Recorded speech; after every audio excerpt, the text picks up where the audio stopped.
నాకు ఘన స్వాగతం పలికిన సోదరి సోదరులందరికీ పేరు పేరున మనస్ఫూర్తిగా నమస్కారాలు. ఇది ఒక తీర ప్రాంతం. ఎప్పుడు కూడా చినగంజాం అనేది తెలుగుదేశం పార్టీకి ఒక బలహీనమైనటువంటి మండలం. ఇది నేను 40 ఏళ్లుగా చూస్తున్నాను. అయితే కొత్త గొల్లపాళెం మాత్రం తెలుగుదేశం పార్టీకి కంచుకోట. మొన్న కూడా 80% ఓట్లు ఇక్కడ వేశారు. మొట్టమొదటిసారిగా ఈ మండలంలో కూడా మెజారిటీ 5,000 ఓట్లు వచ్చాయి. అంటే గాలి మారతా ఉంది. అందుకే మొన్న మీరు చూసినప్పుడు ఈ రాష్ట్రంలో జరిగిన అరాచకాలను అరికట్టడానికి ఆ రోజు జనసేన అధినేత పవన్ కళ్యాణ్ గారి మిత్రులు, నేను, బీజేపీ ముగ్గురం కలిసి పోటీ చేశాం. ఎప్పుడు కూడా నాకు ఒక నమ్మకం, ఈరోజు ఈ రాష్ట్రంలో తెలుగుదేశం పార్టీ ఇంత బలంగా ఉందంటే దానికి కారణం వెనుకబడిన వర్గాలే కారణం, మీరే కారణం అని చెప్పి మరొకసారి మీ అందరికి విజ్ఞప్తి చేస్తున్నా. ఒకరోజు 2 రోజులు కాదు, 43 సంవత్సరాలుగా తెలుగుదేశం పార్టీ జెండా మోశారు, కష్టపడ్డారు, సైకిల్ గుర్తుకే ఓటేశారు, బెదిరిస్తే భయపడలేదు. అనేక సమస్యలు వచ్చినా ఎదురుడ్డి నిలబడ్డారు. అందుకే నేను ఎంపిక చేసిన గ్రామం కూడా మీరు చూస్తే, నేను ఇలాంటి గ్రామాలు చూడాలి, మీకు ఒక భరోసా ఇవ్వాలి. 43 సంవత్సరాలు పార్టీని ఆదుకున్న మిమ్మల్ని అన్ని విధాల ఆర్థికంగా, రాజకీయంగా, సామాజికంగా పైకి తేవాలనే ఉద్దేశంతోనే నేను ఈ గ్రామానికి వచ్చానని చెప్పి కూడా నేను మీకు తెలియజేస్తున్నా. నేను ఇటీవల కొత్త కార్యక్రమానికి శ్రీకారం చుట్టాను. నెల వస్తే, 1వ తారీఖు వస్తే ఆఫీసర్లు కానీ, రాజకీయ నాయకులు కానీ అందరం కూడా 1వ తారీఖు వచ్చిందనుకుంటాం, జీతాలు తీసుకుంటారు, హ్యాపీగా ఉంటారు. కానీ ఒక నూతనమైన నిర్వచనం ఇచ్చి 1వ తారీఖు వస్తే ప్రజల సేవలో అందరూ ఉండాలని, పేరు కూడా ప్రజాసేవలో అనే పేరు పెట్టి 7 గంటలకు మీ తలుపు దట్టి మీకు డబ్బులు ఇచ్చే కార్యక్రమాన్ని ఏర్పాటు చేశాను. కలెక్టర్ దగ్గర నుంచి, మంత్రి దగ్గర నుంచి, కింది స్థాయిలో ఉండే అధికార యంత్రాంగం, రాజకీయ ప్రతినిధులు అందరూ కూడా మీ దగ్గరికి రావాలి, మీ దర్శనం చేసుకోవాలి. అందుకే నేను ఒక మాట అన్నాను, ప్రజలే ఫస్ట్, అంటే ప్రజలే ముందు, ఆ తర్వాతనే మిగిలినటన్నీ. ఆ నినాదంతో ఇప్పటికి 10వ నెల నేను చెప్పి, నేను అమరావతిలో ఉంటే, ఏసీ రూమ్లో ఉంటే 2 రోజుల తర్వాత మా మంత్రులంతా నన్ను తిట్టుకొని, ఈయన ఏసీ రూమ్లో ఉన్నాడు అని వీళ్ళు కూడా ఎగ్గొట్టే పరిస్థితి వస్తుంది. నేను ముందుండి నడిపించాలనే ఉద్దేశంతో క్షేత్రస్థాయిలో నేను పనిచేస్తున్నాను. ఎప్పుడు కూడా సైన్యం చేసేటప్పుడు, యుద్ధం చేసేటప్పుడు సైన్యాధిపతి ముందుండకపోతే యుద్ధంలో జయించలేము. అందుకని నేను ఈ కార్యక్రమానికి శ్రీకారం చుట్టాను. ఎన్నికల ముందు చాలా విషయాలు మీకు చెప్పాను. నేను ఈరోజు సమస్యలు ఉన్నాయి, చాలా కష్టాలు ఉన్నాయి. ఏదైనా ప్రజల సమస్యలు మాట్లాడితే వాళ్ళ మీద దాడులు చేశారు. గ్రామాల్లో ఉండే మీరంతా బయట రానియకుండా మిమ్మల్ని కట్టడి చేశారు, వేధింపులు చేశారు, ఇవన్నీ జరిగాయి. ఆ రోజు నేను ఒక మాట చెప్పింది, మళ్ళీ ఈ రాష్ట్రాన్ని పునర్నిర్మాణం చేసి మీ జీవితాల్లో వెలుగు చూపించే బాధ్యత నేను తీసుకుంటానని ఆ రోజు చెప్పాను. ఆ మాట ప్రకారం ముందుకు పోతున్నాం. నేను వచ్చిన మొట్టమొదటిసారిగా మీరు గుర్తుపెట్టుకోండి, డబ్బులు లేవు, జీతాలు కూడా ఇవ్వగలుగుతామా లేదా నాకే అనుమానం. కానీ ఒక మాట చెప్పాను, ఏప్రిల్ నుంచి పింఛన్ ఇస్తానని చెప్పాను. మామూలుగా నేను చెప్పలేదు, అన్ని ఆలోచించే చెప్పాను. మీరు కష్టాల్లో ఉన్నారు, నాకు ఎన్ని ఇబ్బందులున్నా పర్వాలేదు, ముందు మీకు న్యాయం చేయాలని ఆ రోజు నేను చెప్పాను. అందుకనే మీరు ఒకసారి చూస్తే ఈ పింఛన్ అనేది కూడా అందరూ ఆలోచించుకోవాలి. వచ్చిన 63 లక్షల మందికి పింఛన్లు వస్తున్నాయి. మీరు ఒక్కసారి ఆలోచించుకోవాల్సిన అవసరం ఉంది. వేరే రాష్ట్రాల్లో ఇస్తున్నారా, ఇస్తే ఎంత ఇస్తున్నారు అని మీరందరూ గుర్తుపెట్టుకోవాల్సిన అవసరం ఉంది. పింఛన్ ప్రారంభించింది ఎన్టీ రామారావు గారు 35 రూపాయలు, దాంతో ప్రారంభమైంది. నేను వస్తానే దాన్ని 70 చేశాను. ఆ తర్వాత మళ్ళీ ముఖ్యమంత్రి అయిన తర్వాత 2014లో 200 రూపాయలు ఒకేసారి 5 రెట్లు 1000 రూపాయలు చేశాను. మళ్ళీ 1000 రూపాయలు 2000 రూపాయలు చేశాను. ఇప్పుడు కూడా కొంతమంది మాట్లాడతారు మేం చేసాం 2000 అంటారు. 2000 నుంచి 5 సంవత్సరాల్లో 250 ఇచ్చి 5 ఏళ్ళు ఇచ్చారు మీరు. నేను వస్తానే ఏప్రిల్ నుంచే పెంచిన పింఛన్లు 3000 నుంచి 4000 రూపాయలు మీకు చేశాం. ఒక కుటుంబాలు నేను చూశాను ఇప్పుడే, 2 కుటుంబాల దగ్గరికి వెళ్ళాను. ఆ 2 కుటుంబాలు కూడా ఈయన ఎల్లావుల వెంకటేశ్వరరావు ఆడబిడ్డ పెళ్లి చేశాడు. ఎవరో కాదు, భార్య తమ్ముడో. పెళ్లి చేసి పిల్లలు పుట్టిన తర్వాత ఒక అమ్మాయి మానసికంగా సమస్య వచ్చింది. ఇంకొక అమ్మాయి పుట్టిన తర్వాత వదిలేసి వెళ్ళిపోయాడు. ఎక్కడ పోయాడో తెలియదు. ఆయన దారి ఆయన చూసుకున్నాడు. ఆ తండ్రి కుటుంబ బాధ్యత తీసుకున్నాడు, ఈయన తీసుకున్నాడు. ఇప్పుడు ఆ అమ్మాయిని చూసుకోవాలి, వీళ్ళు కూలి పని చేసుకోవాలి, మళ్ళీ వీళ్ళు జీవనోపాధి కలపాలి. అందుకే నేను ఆలోచించింది దివ్యాంగులకి 3000 చేశాను, మళ్ళా పెంచలేదు. నేను వస్తానే అది 6000 రూపాయలు చేశాను అందరికీ. ఇలాంటి పిల్లలకి, మతి స్థిమితం లేని పిల్లలకి, నడవలేని మంచానికే పరిమితమైన వ్యక్తులకి 15,000 రూపాయలు చేశానంటే అది మానవత. ఒకేసారి 5 రెట్లు పెంచాను. ఇప్పుడు ఆ కుటుంబం ఆ డబ్బులతో జీవించే పరిస్థితికి వచ్చారు. ఒక పక్క 4,000 ఇచ్చాను, దివ్యాంగులకు 6,000 ఇచ్చాం. కొంతమంది డయాలసిస్ చేసుకోవడం, కిడ్నీ సమస్యలు రావడం, కొంతమంది చాలా ఇబ్బందుల్లో లెప్రసీ పేషెంట్లు ఉండడం, ఇవన్నీ వచ్చాయి. వాళ్ళందరికీ 10,000 రూపాయలు ఇచ్చాను. ఇవన్నీ ఇచ్చి ఈ రాష్ట్రంలో మీరు ఒకసారి చూస్తే దగ్గర 2.5 కుటుంబాలకు ఒక వ్యక్తికి పింఛన్ ఇస్తున్నాం.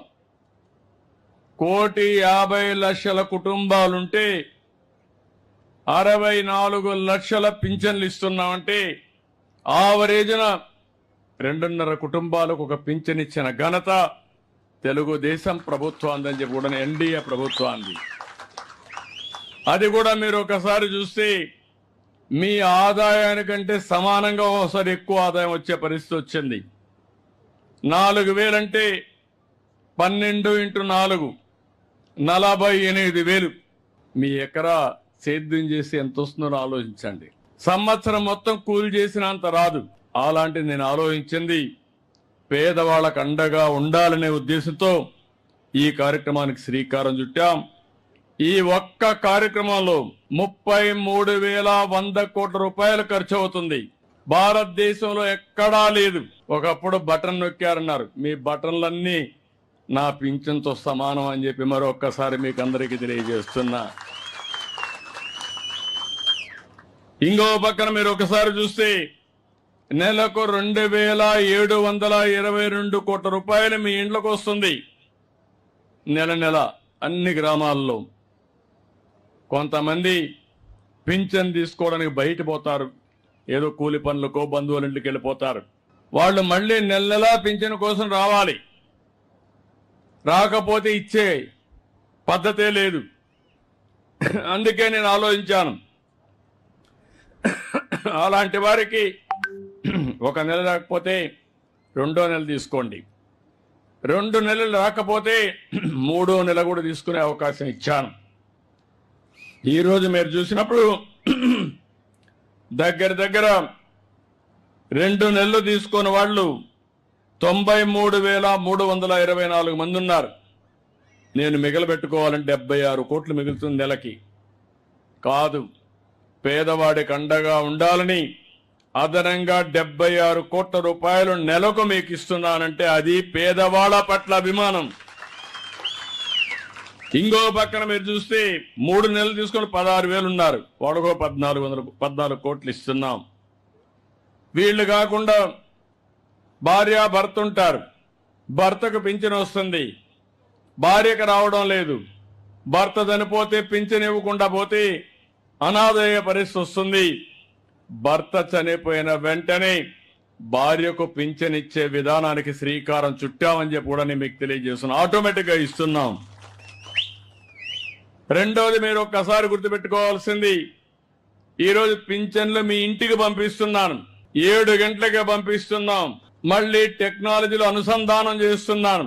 ఎక్కడిచ్చాడో కంట్రోల్ రూమ్ నుంచి మీ ఇంటి దగ్గర ఇచ్చాడా, పక్కనిచ్చాడా, లేకుంటే ఎక్కడన్నా వాళ్ళ ఆఫీసు పిలిపిచ్చాడా, మొత్తం సమీక్ష చేస్తున్నా. మళ్ళా మీకు ఒక మెసేజ్ పంపిస్తున్నా. పింఛన్ ఇచ్చినప్పుడు డబ్బులు ఏమన్నా తీసుకున్నారా అని కూడా అడుగుతున్నా. మిమ్మల్ని ఇబ్బంది పెట్టారని అడుగుతున్నా. మర్యాదగా మాట్లాడారని అడుగుతున్నా. అంటే ఉద్దేశం ఏంటి? పింఛన్ ఇవ్వడం అనేది తీసుకోవడం మీ హక్కు. ఇచ్చే వాళ్ళకు కూడా జీతం ఇస్తున్నాం. ఇచ్చేటప్పుడు గౌరవంగా ఇవ్వాలని ఎప్పటికప్పుడు పర్యవేక్షిస్తున్నాం. నేను ఒక మాటలో చెప్పాలంటే అందరినీ అభినందిస్తున్నా. తొలి రోజే 98% పింఛన్లు ఇచ్చేస్తున్నారు. మా అధికార యంత్రాంగం పోటీ పడిస్తున్నారు. ఇప్పుడు దానికి అందరినీ అభినందిస్తున్నా. శభాష్, మీరు పేదల సేవలో బ్రహ్మాండంగా పనిచేస్తున్నారు. దానికి మనస్ఫూర్తిగా అభినందనలు. మీకందరికి కూడా పింఛన్లు వస్తున్నాయని నమ్మకం ఉంటే గట్టిగా చప్పట్లు కూడా చెప్పండి, లేకుంటే అవసరం లేదు. ఇది అధికార యంత్రాంగం గుర్తుపెట్టుకోవాలి. ఈ నమ్మకాన్ని మీరు కాపాడుకోవాలి. అప్పుడే మనందరికీ న్యాయం జరుగుతుంది. మన జీవితాలకు ఒక మీనింగ్ ఉంటుందని చెప్పి కూడా నేను మీకు తెలియజేస్తున్నా. ఇవన్నీ కూడా ఇస్తూనే ఒక్కసారి మీరు గుర్తుపెట్టుకోవాలి, మనం ఇచ్చేది 4000. లాస్ట్ స్లాబ్ అది. అందరికీ ఇచ్చేది 4000, ఇంకోటి 6000, ఇంకోటి 10,000, ఇంకోటి 15,000. తెలంగాణలో మనకంటే ధనికమైన రాష్ట్రం. నేనే అక్కడ హైదరాబాద్ అన్ని డెవలప్ చేశాం. అక్కడ పింఛన్ ఇప్పుడు ఎక్కువగా, అందరికంటే మళ్ళా వాళ్లే ఎక్కువ. మన తర్వాత 2016 రూపాయలు ఇస్తారు నెలకు. తమిళనాడు 1000 రూపాయలే, కేరళలో 1600, కర్ణాటక బెంగళూరు ఉంది 600, ఉత్తరప్రదేశ్ ఒరిస్సాలో 500. ఇప్పుడు నేను అడుగుతున్న, సంక్షేమం ఇవ్వలేదనే వాళ్ళకి నేను ఇచ్చేది కళ్ళుంటే చూడాలి, మనసుంటే ఆలోచించాలని అలాంటి వ్యక్తులకు విజ్ఞప్తి చేస్తున్నా. మీరు కూడా గుర్తుపెట్టుకోవాల్సిన అవసరం ఉంది. ఎవరైనా వచ్చి ఏమి ఇచ్చాడంటే ఏమి ఇచ్చానో ధైర్యంగా చెప్పి మీరు వాళ్ళని నిలదీస్తే రాబోయే రోజుల్లో ఇంకా మెరుగైన ఫలితాలు మీకు వస్తాయి. అదే నాకు కొండంత బలం అని చెప్పి కూడా నేను మీకు తెలియజేస్తున్నా. అవే మీ ఆశీస్సులు నాకు. ఇంకో పక్కన మీరు ఒక్కసారి ఆలోచించినప్పుడు ఇలాంటివన్నీ కూడా రకరకాలుగా 28 రకాల పింఛన్లు మనం ఇస్తున్నాం. ఈరోజు పింఛన్లే కాదు, నేను ఆ రోజు ఒక మాట చెప్పాను. అన్నా క్యాంటీన్లు మళ్ళా పెడతానని అన్నా క్యాంటీన్లు పెట్టి దగ్గర 200 క్యాంటీన్లో పేదవాళ్లకు భోజనం పెడుతున్నాం. రాబోయే రోజుల్లో చినగంజ మండలంలో కూడా ఒక అన్నా క్యాంటీన్ వస్తుంది. మీరు పోతే అక్కడ భోంచేసి ఇక్కడికి వచ్చే పరిస్థితి వస్తారు. ఏదైనా పనికి పోయినప్పుడు ఇలాంటివన్నీ ఏర్పాట్లు చేస్తాం. ఇదే కాకుండా ఇంకొక పక్కన మీరు చూస్తే చాలా కార్యక్రమాలకు శ్రీకారం చుట్టాం. అమరావతి రాజధాని, అక్కడ మన పిల్లలకు ఉద్యోగాలు వస్తాయి. అభివృద్ధి అయితే ఆదాయం వస్తుంది. ఆదాయం వస్తే సంక్షేమ కార్యక్రమాలు ఇవ్వడానికి అవకాశాలు వస్తాయి. మళ్ళీ అమరావతిని గాడిన పెట్టాం. చురుగ్గా పనులు అవుతున్నాయి. 3-4 సంవత్సరాల్లో మళ్ళీ అమరావతికి పూర్వ వైభవం తెచ్చే బాధ్యత ఈ ప్రభుత్వం తీసుకుంటామని కూడా మీకు తెలియజేస్తున్నా. ఇంకో పక్కన పోలవరం, ఆంధ్రప్రదేశ్ రాష్ట్రానికి ఒక జీవనాడి. నీళ్లు కావాలి. గోదావరిలో నీళ్లు సముద్రం లేకపోతున్నాయి. ఇప్పుడు చినగంజాం ఉంది, పక్కన సముద్రం, ఇక్కడ నీళ్లు లేవు. బోర్లు వేసుకుంటే తప్ప నీళ్లు లేని పరిస్థితి ఉంటుంది. అలాంటప్పుడు నదులు అనుసంధానం చేయాలని పోలవరాన్ని మళ్ళీ ఘాట్లో పెట్టాం. పనులు అవుతున్నాయి. 2027కి పోలవరాన్ని పూర్తి చేసి నదుల అనుసంధానానికి శ్రీకారం చుడతాం. దీనివల్ల అనేక లాభాలు వస్తాయి. వ్యవసాయం సుజావుగా జరుగుతుంది. విశాఖపట్నం స్టీల్ ప్లాంట్ మీకు అందరికీ జ్ఞాపకం ఉంటుంది. విశాఖ హక్కు, ఆంధ్రుల హక్కు అని పోరాడాం, ప్రాణ త్యాగాలు చేశారు. అలాంటి దాన్ని దివాలా దీపిచ్చారు. దివాలా దీపిస్తే ప్రైవేటైజ్ చేస్తామంటే ఇది కరెక్ట్ కాదని అడిగాను. కేంద్రంలో ఉండే బీజేపీ, తెలుగుదేశం, జనసేన కలిసి పనిచేశాం. దీనివల్ల వచ్చిన వెంటనే దగ్గర 11,000 కోట్ల రూపాయలు అదనంగా డబ్బులు ఇచ్చారు. నేను కూడా ముందుకు వచ్చాను. అవసరమైతే నా ప్రజల కోసం ప్రతి నెల 100 కోట్ల రూపాయలు చొప్పున 2 సంవత్సరాలు కరెంటు ఛార్జీకి దాన్ని ఈక్విటీ కింద కన్వర్ట్ చేసుకొని నేను ఉచితంగా ఇస్తానని నేను ముందుకు వచ్చాను. నీళ్లు, కరెంటు ఉచితంగా ఇస్తున్నాను. ఇప్పుడు మీరు చూస్తే 10వ నెల విశాఖపట్నం స్టీల్ కూడా ఘాట్లో పడింది. అంటే పరిపాలన ఎప్పుడు కూడా సమర్థవంతంగా చేసి ఏదైనా దాన్ని బాగు చేసే అవకాశాలు వస్తాయి. విశాఖపట్నానికి రైల్వే జోన్ వచ్చింది. ఒకప్పుడు రోడ్లు చూశారు, గుంతలు పడిపోయి ఎవరన్నా బయట పోతే నడి విరిగిపోతుంది. ఎవరన్నా డెలివరీకి పోవాలంటే హాస్పిటల్కి పోయే పని లేకుండా మధ్యలోనే డెలివరీ అయిపోయే పరిస్థితి వచ్చి ఉంటుంది. ఈరోజు నేను అడుగుతున్నా, మీ రోడ్లు బాగున్నాయా లేదా అని మిమ్మల్ని అడుగుతున్నా. బాగున్నాయంటే గట్టిగా చెప్పండి. ఇంకా కొన్ని రోడ్లు ఉన్నాయి, అవి కూడా రిపేర్ చేస్తాం. భవిష్యత్తులో రోడ్లన్నీ అద్దంలాగా ఉండాలని ఆలోచిస్తున్నా. మీరు సహకరిస్తే దానివల్ల మనం ఎక్కడికి పోవాలన్నా రావాలన్నా, ఒకప్పుడు మీరు చూస్తే నేషనల్ హైవేస్ ఉన్నాయి. 30 ఏళ్లకు మునుపు అయితే మనం రోడ్ల మీద పోయేవాళ్ళం కాదు. ఈరోజు నేషనల్ హైవేస్లు ఎక్కడా గుంతలే లేవంటే విధానమే కారణం. అలాంటివన్నీ వచ్చాయి. ఇంకో పక్కన మీరు చూస్తే డిఎస్సి, మన పిల్లల ఉద్యోగాల కోసం మెగా డిఎస్సి పెడతానని మొదటి సంతకం పెట్టాను. రేపు జూన్ లోపల డిఎస్సి పరీక్షలు ఈ నెలలోనే ప్రారంభించి జూన్ లోపల ఉద్యోగాలు ఇచ్చి తిరిగి స్కూళ్ళన్నీ రీఓపెన్ చేసే లోపల కొత్త టీచర్లందరినీ పోస్ట్ చేసే బాధ్యత నాది. ఇంకో పక్కన ల్యాండ్ టైటిలింగ్ యాక్ట్ని రద్దు చేశాం. ఇంకొక విషయం కూడా చెప్తున్నా, ఈ ఊర్లో యాదవులు ఉన్నారు. మీ జీవనోపాధి గొర్రెలు మేపుకోవడం, లేకపోతే గేదెలు కానీ ఆవులు కానీ మేపుకోవడం ప్రధానమైన వృత్తి మీకు. అదే మరి ఇంకొక పక్కన చూస్తే చేనేత కార్మికులు ఉన్నారు. వాళ్ళంతా మగ్గాలు పెట్టుకొని నేసే పరిస్థితి. అదే మరి చెట్లెక్కి కళ్ళు గీత గీసే గీత కార్మికులు ఉన్నారు. ఇంకో పక్క సముద్రంపై ఆధారపడి మత్స్యకారులు ఉన్నారు. వడ్డీర కూడా కంకర కొడుతూ వాళ్ళంతా ఆధారపడతారు. నాయీ బ్రాహ్మణులంతా కూడా ఎక్కడికక్కడ మంచి శుభ కార్యక్రమాలు జరిగితే వస్తూ ఉంటాం, దేవాలయాల్లో ఉంటారు. నేను అందరినీ ఆలోచిస్తున్నాను, ఏం చేస్తే మీ జీవితాల్లో బాగుపడతారో ఆలోచిస్తున్నాను. ఈరోజు గొర్రెలున్నాయి, మీరు గొర్రెలు పట్టిస్తాం. గొర్రెలు పట్టిస్తే ఎండ వాన పండగ లేకుండా మీ ఇంట్లో పెళ్ళైనా గొర్రెలు మాత్రం తీసుకుపోవాల్సిందే. నేను తెలంగాణలో, నేను హైదరాబాద్లో ముఖ్యమంత్రి ఉన్నప్పుడు చూసేవాడిని. ఓసారి మీరు ఆ గొర్రెలు తీసుకొని మొత్తం దేశం అంతా తిప్పేవాళ్ళు, రాష్ట్రం అంతా తిప్పేవాళ్ళు. రాత్రుల్లో మంద కూడా పెట్టేవాళ్ళు. ఆ మంద పెడితే కొంత డబ్బులు వచ్చేటివి.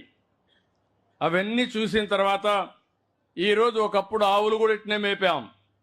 ఇప్పుడు ఆవులు బయట తీసుకుపోయే పని లేదు, ఇంటి దగ్గరనే గడ్డేయగలుగుతున్నాం. దానా ఇంటి దగ్గరనే వేస్తాం. ఒక 2 ఆవులుంటే ఒక 15,000 వస్తాయి. గొర్రెలు కూడా బయట తీసుకుపోయే పని లేకుండా ఇంట్లోనే ఊర్లోనే మేపుకునే పరిస్థితి వస్తుంది. గడ్డి కూడా పెంచుకునే పరిస్థితి వస్తుంది. దానా కూడా ఇచ్చే పరిస్థితి వస్తుంది. నేను ఈ ఊర్లో చూశాను. ఇంకొక అమ్మాయి అయితే కొడుకుంటే ఆ అబ్బాయి కూడా 10వ తరగతి చదివి మానేశాడు. అతన్ని కూడా నేను చూశాను. ఈ ఊర్లో యువత ఉన్నారు. ఇమ్మీడియట్గా చదువుకున్న వాళ్ళు, చదువు మానేసిన వాళ్ళకి ఉపాధి కల్పించడానికి ఇంటి దగ్గరనే గొర్రెలు పెంచుకునే వ్యాపారం మీ అందరికీ నేర్పిస్తాను. దీన్ని లాభసాటిగా ఏం చేయాలో కూడా చేస్తాం. దీనివల్ల మీ ఆదాయం పెరుగుతుంది. దానికి కావాల్సిన షెడ్లు కడతాం. దానికి కావలసిన ఏ విధంగా చేస్తే బాగుంటుంది అవన్నీ నేర్పిస్తా. ఈ ఊర్లో ఎందుకంటే మీరు నన్ను 40 సంవత్సరాలుగా ఆదరించారు తెలుగుదేశం పార్టీని. మీ రుణం తీర్చుకునే సమయం వచ్చింది. కలెక్టర్కి స్పష్టమైన ఆదేశాలు ఇస్తున్నా. ఈ రోజు నేను ఇక్కడికి వచ్చాను. ఈ గ్రామం దశ దిశ మార్చే బాధ్యత కలెక్టర్ పైన ఉంది, ఎమ్మెల్యే పైన ఉంది. ఏదో ఒక రోజు రావడం పోవడం కాదు, ఇవన్నీ చేస్తామని చెప్పి కూడా నేను మీకు తెలియజేస్తున్నా. చాలా మందికి అనుమానం కూడా ఉంది ఇవన్నీ అయిపోతాయని. ఒకే రోజు చేయలేను. ఎందుకంటే నాకు కూడా వారసత్వంగా వచ్చిన ఆర్థిక సమస్యలు 10 లక్షల కోట్ల రూపాయల అప్పు ఉంది. మీకు కూడా 1 లక్ష రూపాయలు 2 లక్షల రూపాయలు అప్పు ఉంటే అప్పుకు వడ్డీ కట్టాలనా లేదా, తిరిగి అప్పు చెల్లించాలనా లేదా, మళ్ళీ సంపాదిస్తే దానికంటే ఎక్కువ మనకు మిగులుతుంది, లేకపోతే గిట్టుబాటు కాదు. నేను కూడా ఆ అవస్థలోనే ఉన్నాను. కానీ ఒకటే చెప్తున్నా, నాకు సంకల్పం ఉంది, కష్టపడే మనస్తత్వం ఉంది, రేపేం చేయాలనో ఈరోజు చేసే ఆలోచన ఉంది. అందుకే మీ అందరికి హామీ ఇచ్చాను. సమిక్షేమం చేస్తాను, అభివృద్ధి సుజావుగా ముందుకు తీసుకెళ్తాను. మళ్ళీ సంపద సృష్టించి ఆదాయం పెంచిన ఆదాయం నిరంతరం ఈ పేదవాడికే ఖర్చు పెడతానని చాలా స్పష్టంగా చెప్పాను. దీనికి కూడా అనేకమైన మార్గాలు ఆలోచిస్తున్నా నేను. అందుకనే ఇప్పుడు మీరు చూస్తే మొన్న ఉగాది తల్లికి వందనం మేలో ఇచ్చి జూన్లో మీ పిల్లలు స్కూలు పోయే లోపల తల్లికి వందనం ఎంతమంది పిల్లలుంటే అంతమంది పిల్లలకు ఆ డబ్బులు ఇస్తానని చెప్పాను. దాన్ని నేను కట్టుబడి ఉన్నా. మళ్ళీ మిమ్మల్ని ఆదుకునే బాధ్యత నాదని మా ఆడబిడ్డలందరికీ హామీ ఇస్తున్నా. మొన్నే మీరు చూశారు, వంట గ్యాస్ సిలిండర్లు నేనే ఇచ్చాను ఆ రోజు డాక్రా సంఘాలకి.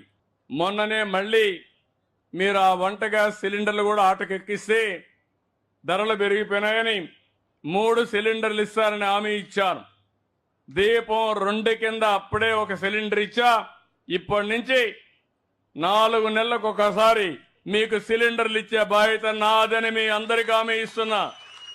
ఇంకొక పక్కన రైతులకు అన్నదాత 20,000 రూపాయలు ఇస్తా అన్నాం. కేంద్రం 6,000 రూపాయలు ఇస్తా ఉంది. మిగిలిన 14,000 రూపాయలు 3 ఇన్స్టాల్మెంట్లో రైతులకు ఇచ్చే బాధ్యత మేము తీసుకుంటాం. రైతులకు గిట్టుబాటు ధర ఇస్తాం. మార్కెట్ ఇంటర్వెన్షన్లో ఉంటాం. ఏ రైతు ఇబ్బంది పడకుండా ఏవైతే ఈరోజు సంస్కరణలు వస్తున్నాయో, టెక్నాలజీ పెరిగిందో అవన్నీ ఉపయోగించి మిమ్మల్ని ఆదుకుంటామని చెప్పి కూడా నేను మీకు తెలియజేస్తున్నా. సముద్రం పక్కన మనం చూస్తున్న మత్స్యకారులు ఉన్నారు. చేపలే వృత్తిగా జీవిస్తారు. మేలో జూన్లో మళ్ళా చేపలు పెరగాలనే ఉద్దేశంతో వేటను నిషేధించారు. అందుకే వాళ్ళందరికీ ఇంటింటికి 20,000 రూపాయలు ఇస్తానని చెప్పాం. ఏప్రిల్లో ఇస్తామని చెప్పి కూడా నేను మీకు తెలియజేస్తున్నా. ఇలాంటి కార్యక్రమాలతో మనం ముందుకు పోతున్నాం. ఇవన్నీ చేస్తున్నాయి. ఈరోజు నేను ఊరు కూడా చూశాను. ఈ ఊర్లో డేటా చూస్తే చాలా వరకు 996 మంది జనాభా ఉన్నారు ఊర్లో. ఎంతమంది ఏమేమి చదువుకున్నారో కూడా లెక్కలున్నాయి. పింఛన్లు అయితే 138 మందికి మనం పింఛన్లు ఇస్తున్నాం. 6,08,000 రూపాయలు నెలకు మీ గ్రామంలో పింఛన్లు ఇచ్చే పరిస్థితిలో ఉన్నాం. 304 ఇళ్లున్నాయి. 304 ఇళ్ళు, 138 పింఛన్లు. ఆ విషయం మీరు గుర్తుపెట్టుకోవాలి. అందుకే నేను అన్నాను, ఆవరేజ్ రాష్ట్రంలో 2.5 ఇంటికి ఒక్కొక్కరికి పింఛన్ ఇస్తున్నామని చెప్పాను. ఇంకో పక్కన మీ ఊర్లో చాలామంది వ్యవసాయం పైన ఆధారపడుతున్నారు, కూలి పనులు చేసుకుంటారు. కొంతమంది ఆటోలు అయితే 50-60 రూపాయలు ఖర్చు పెట్టి 40 కిలోమీటర్లు పనిచేసి మళ్ళా తిరిగి వస్తారు. అంటే 40 కిలోమీటర్ల పని కోసం పోతున్నారంటే ఈ ఊర్లోనే పని కల్పిస్తే మీరు ఎంత ఆనందంగా ఉంటారో మనం ఆలోచించాల్సిన అవసరం ఉంది. దానికోసం శ్రీకారం చుట్టాల్సిన బాధ్యత ఈ ప్రభుత్వం పైన ఉందని చెప్పి కూడా నేను మీకు తెలియజేస్తున్నా. ఇప్పుడే నేను సెల్ఫ్ హెల్ప్ గ్రూపులు కూడా చూశాను. కొంతమంది అయితే పచ్చళ్ళు చేస్తున్నారు. పచ్చళ్ళు చేసి నేను ఓఎన్డీసీ అనే ఒక ప్లాట్ఫామ్ పెడితే అందులో ఆర్డర్ తీసుకొని విదేశాలకు కూడా ఎగుమతి చేసే పరిస్థితికి వస్తున్నారు. ఇది ఒక వినూత్నమైన కార్యక్రమం. చీరలు నేసే వాళ్ళని చూశాను. తిండి పదార్థాలు, చిరు పదార్థాలు, చిరుతిండ్లు చేసేవాళ్ళని చూశాను. ఇంకొకరైతే పిల్లల్ని డాక్రా సంఘాలు ఈ మ్యూజిక్ ఇవన్నీ పెట్టి ఇవి చేసే పరిస్థితి. కొంతమంది టెంట్ పెట్టి ఇవన్నీ ఏదైనా మీటింగ్లు వస్తే మరి టెంట్లు వేసే పరిస్థితి కూడా వచ్చారు. అంటే మనం అందరం ఒకటి గుర్తుపెట్టుకోవాల్సిన అవసరం ఉంది. ఈ ప్రభుత్వం ఆలోచించేది ప్రతి ఒక్కరికి పని కల్పించాలని. ఆ పని చదువుకున్న వాళ్ళు ఇంటి దగ్గర కూర్చొని పనిచేసే విధానానికి వర్క్ ఫ్రమ్ హోమ్ అని, లేకపోతే వ్యవసాయంలో కూడా మోడర్నైజేషన్ చేసి మిమ్మల్ని అందరినీ ఏ విధంగా ముందుకు తీసుకుపోవడం కోసం ముందుకు పోతున్నాం. నేను ఒక ప్రోగ్రాం ఇచ్చాను, జీరో పావర్టీ అని. అంటే పేదరికం లేని సమాజం. ఈరోజు కొంతమంది బాగా డబ్బులు సంపాదించుకుంటారు. వాళ్ళకి తెలివితేటలు కానీ అవకాశాలు వచ్చాయి. ఇప్పుడే వేదిక పైన కూడా ఇద్దరిని కూర్చొని పెట్టాం. నేను ఈ కార్యక్రమానికి ఒక పేరు కూడా పెట్టాను, మార్గదర్శి బంగారు కుటుంబం. ఈ ఊర్లో ఎన్ని బంగారు కుటుంబాలు ఉన్నాయో లిస్టు తయారు చేస్తాం. ఎంతమంది మార్గదర్శులు ముందుకు వస్తారో వాళ్ళు లిస్ట్ తయారు చేస్తాం. వాళ్లకు వెసులుబాటు ఎంతవరకు ఉందో వాళ్ళందరిని అడుగుతాం. నేను ఇచ్చే కార్యక్రమాలన్నీ ఇస్తాను. నేను రేపు ఇంకా డబ్బులు సంపాదిస్తే ఆ డబ్బులంతా మీకోసం సంపాదిస్తాను తప్ప నేను వేరే వాళ్ళ కోసం కాదు. ఈ రాష్ట్ర ప్రజల కోసం, పేదవాళ్ళ కోసం నేను పడే శ్రమ కానీ, ఈ ప్రభుత్వం పడే శ్రమ కానీ. అలాంటప్పుడు మేము చేసే పనికి అదనంగా ఇలాంటి తెలివైన వాళ్ళు మీకు అండగా నిలబడితే నేను వారికి కూడా ఒక ఆలోచన ఇస్తాం, ఒక స్ఫూర్తినిస్తాం, వాళ్ళు చేసే పనికి గుర్తింపిస్తాం. నిన్ననే ఒక ఎగ్జాంపుల్ చెప్పాను మీ అందరికీ. పుట్టుకతో ఎవ్వరు కూడా పెద్ద వ్యక్తులుగా పుట్టరు. ఈరోజు అంబేద్కర్ గారు ఉన్నారు. ఆయన కూడా ఒక షెడ్యూల్ కులంలో పుట్టాడు, 12వ సంతానం. ఆ రోజుట్లో బరోడా కింగ్ ఉండేవాడు. ఆయన చదువుకోవాలంటే ఆయనలో ఉండే టాలెంట్ అన్ని చూసిన తర్వాత నెలకు 25 రూపాయలు బాంబేలో చదువుకు సహాయం చేశాడు. అది పెను సహాయం అప్పట్లో. ఈయన లండన్కు పోయి ఉన్నత చదువుకోవాలంటే $11 ఆయనకి ఇచ్చాడు నెలకు. దానివల్ల ఆయన చదువుకొని వచ్చి కడాన మంచి మళ్ళీ వస్తానే ఒక ఉద్యోగం కూడా ఇచ్చాడు. దాంతో రాణించాడు.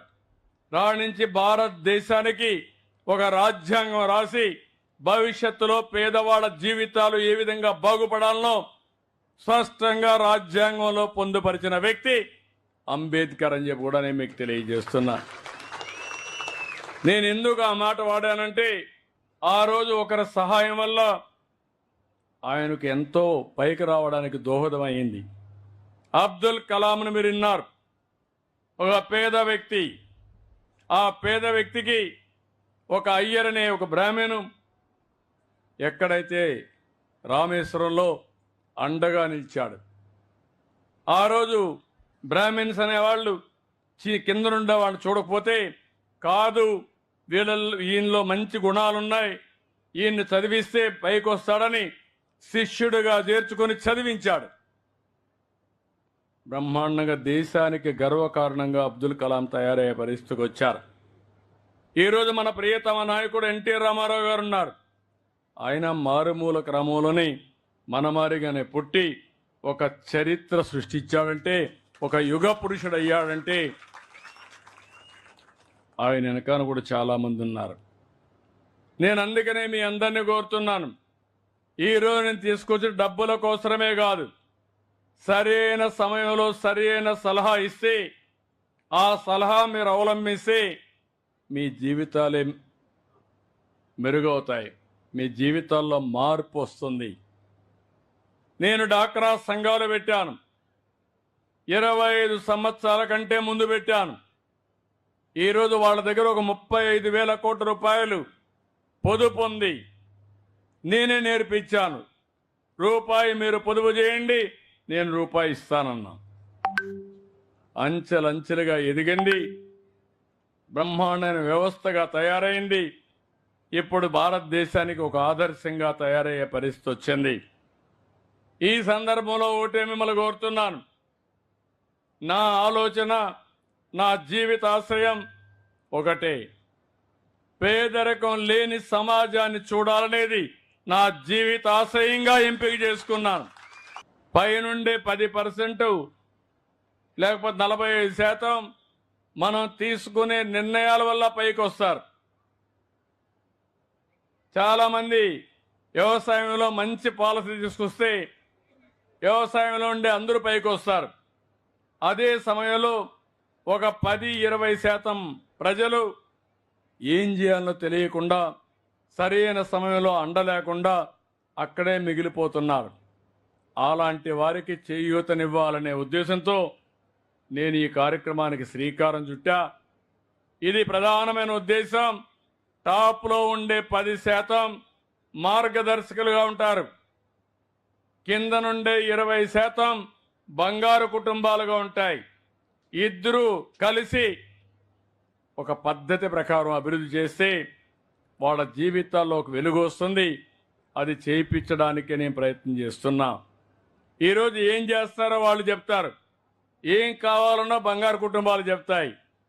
ఒకే రోజు పరిష్కారం కావు, ఈ విషయం గుర్తుపెట్టుకోవాలి.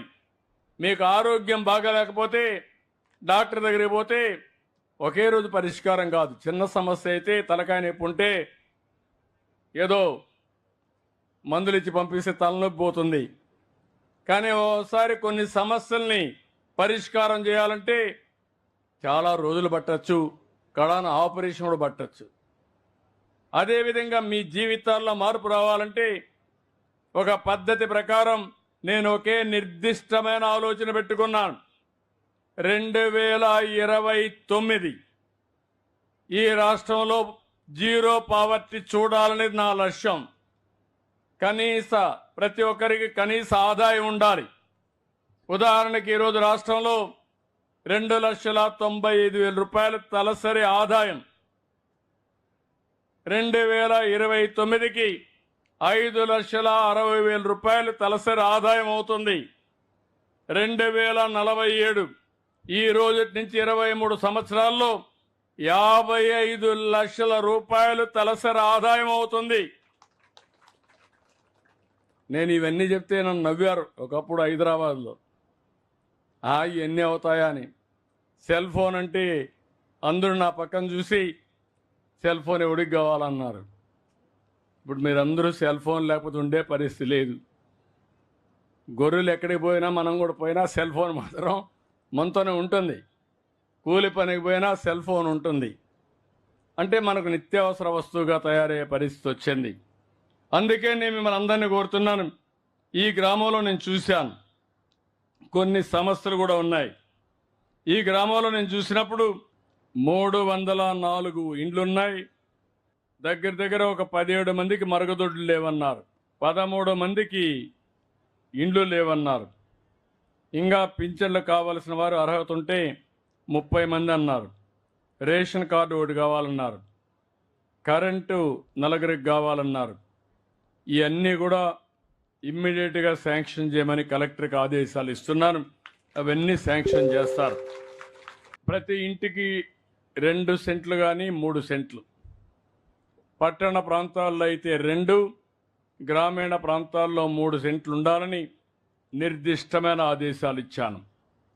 ఇల్లు లేని వారందరికీ 5 సంవత్సరాల్లో ఇల్లు కట్టించే బాధ్యత 2029కి పూర్తయ్యే బాధ్యత మేము తీసుకుంటాం. 3, ప్రతి ఒక్క ఇంటికి సస్టైనబుల్ వాటర్, అంటే ట్యాప్ ద్వారా ఇంటికి నీళ్ళు ఇచ్చే బాధ్యత తీసుకుంటాం. అది కూడా ప్రారంభిస్తున్నాం. కొన్ని చేశాం, కొన్ని చేస్తాం. అదే మరిగా ప్రతి ఒక్క ఇంటికి మరుగుదొడ్డి ఇస్తాం. మరుగుదొడ్డి ఇచ్చిన తర్వాత మీరు బయట పోయి మళ్ళా మరుక్కుపోతే కరెక్ట్ కాదు. మరుగుదొడ్డి అలవాటు చేసుకోవాలి. ఆరోగ్యంగా ఉండే పరిస్థితి వస్తుంది. ఒకవేళ మీరు పిట్స్ కూడా తవ్వుతారు, మరుగుదొడ్లకు కావాల్సిన పిట్స్ అన్నీ అవి ఫుల్ అయితే దాన్ని ఏ విధంగా మళ్ళా తీయాలి, ఏ విధంగా కన్వర్ట్ చేయాలి, దానికి కూడా శ్రీకారం చుడతాం. ఇంకో పక్క మీరు ఒకసారి చూస్తే ప్రతి ఒక్క ఇంటికి కరెంట్ ఇచ్చాం. ఇప్పుడే కలెక్టర్కి ఊరు ఆదేశాలు ఇస్తున్నాను. నాకు ఒక నిర్దిష్టమైన టైం ప్రకారం 2 కిలోవాట్స్ కరెంటు అంటే 60,000 రూపాయలు ఉచితంగా ఇస్తాం. మీరు బీసీలు కాబట్టి ఇంకొక 20,000 ఇమ్మన్నాను.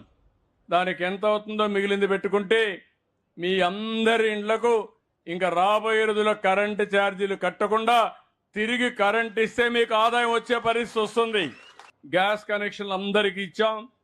పేదవాళ్ళందరికీ 3 సిలిండర్లు ఉచితంగా ఇస్తాం. ఇంటింటికి ఇంటర్నెట్ కూడా ఇమ్మంటున్నాను. మీరు ఇంటి దగ్గర కూర్చొని ఏమైనా ఫోన్లు చేసుకోవాలంటే సులభంగా టీవీ కానీ ఇంటర్నెట్ కానీ చూసుకోవడానికి ఇది కూడా ఇస్తామని చెప్పి నేను మీకు తెలియజేస్తున్నా. ఈ గ్రామంలో డ్రైన్స్ అన్నీ పూర్తి చేసేయండి. నాకు మొత్తం సచివాలయం ఒక యాక్షన్ ప్లాన్ తయారు చేసి కమ్యూనిటీ ఇన్ఫ్రాస్ట్రక్చర్ మొత్తం నేను చెప్పినటువంటి ఇంటి జాగా, ఇల్లు, toilet, tap connection, gas, internet, electricity with solar, ఈ సచివాలయాన్ని ఒక మోడల్గా తీసుకొని 100% స్టాచ్యురేషన్కి ఇంటి పైన కరెంటు తీసుకొచ్చే బాధ్యత మీరు చేయండి. రూఫ్ టాప్ సోలార్ పెట్టేసేయండి. దానివల్ల ఈ గ్రామం ఒక ఆదర్శం అవుతుంది. ఒక రికార్డ్ టైంలో పూర్తి చేయమని కోరుతున్నా. అదే మరి ఈ గ్రామం మొత్తం తీసుకొని మీ సచివాలయం, సీసీ రోడ్స్ అన్నీ పూర్తి చేయండి. డ్రైన్స్ కూడా పూర్తి చేయండి. స్ట్రీట్ లైట్స్ అన్నీ పూర్తి చేయండి.